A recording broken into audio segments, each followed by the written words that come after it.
It is love in my life. Nothing seems to be going right. I feel like I'm alone in this world. Outside breaks in. This fall we right.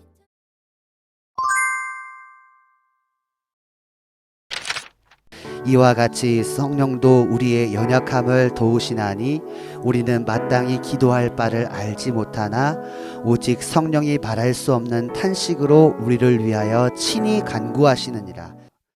여러분 잘 한번 봅시다. 이 탄식의 진정한 의미를 시편 55편에 잘 설명하고 있는데요. 저녁, 아침, 정오에 자신을 대적하는 수많은 자들과 전쟁과 생명의 위협 가운데 다윗이 근심하고 있는데요, 여러분.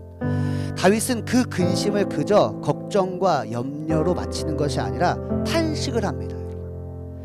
우리의 삶에 여러분 저녁, 아침, 정오 매 시간마다 언제 어느 때 찾아올지 모르는 시험과 어려움 상황 가운데 절망과 좌절과 근심과 걱정으로 마치는 것이 아니라 하나님 앞에 탄식함으로 나아가 마침내 구원을 얻고 평안을 찾는 것이 바로 성경에서 말하는 탄식이라는 것입니다. 여러분 진정한 탄식은 뭐예요? 여러분 왜 이렇게 힘들어요? 왜 이렇게 힘들어? 난 눈물로 근심하며 좌절하고 절망 속에 빠져서 끝나는 것이 아니라 그 절망 같은 상황 가운데 울며 여호와께 간구하는 것이 진정한 탄식이라는 것입니다.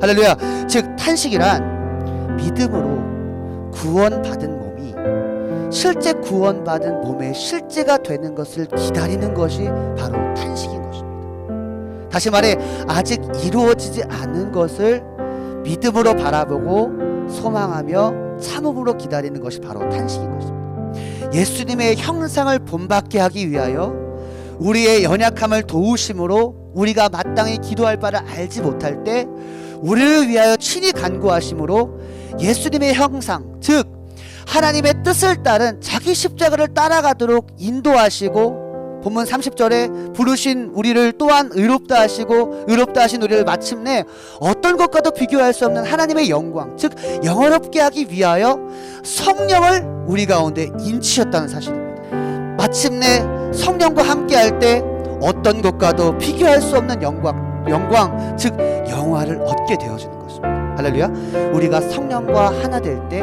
사랑 가운데서 뿌리가 박히고 터가 굳어져서 능히 하나님의 사랑을 알고 너비와 길이와 높이와 깊이가 어떠함을 깨달아 하나님의 모든 충만하신 것으로 충만하게 됩니다. 결국 성령과 함께 탄식함은 하나님의 충만함을 경험하게 되는 것입니다. 여러분 성령 안에서 탄식하십시오.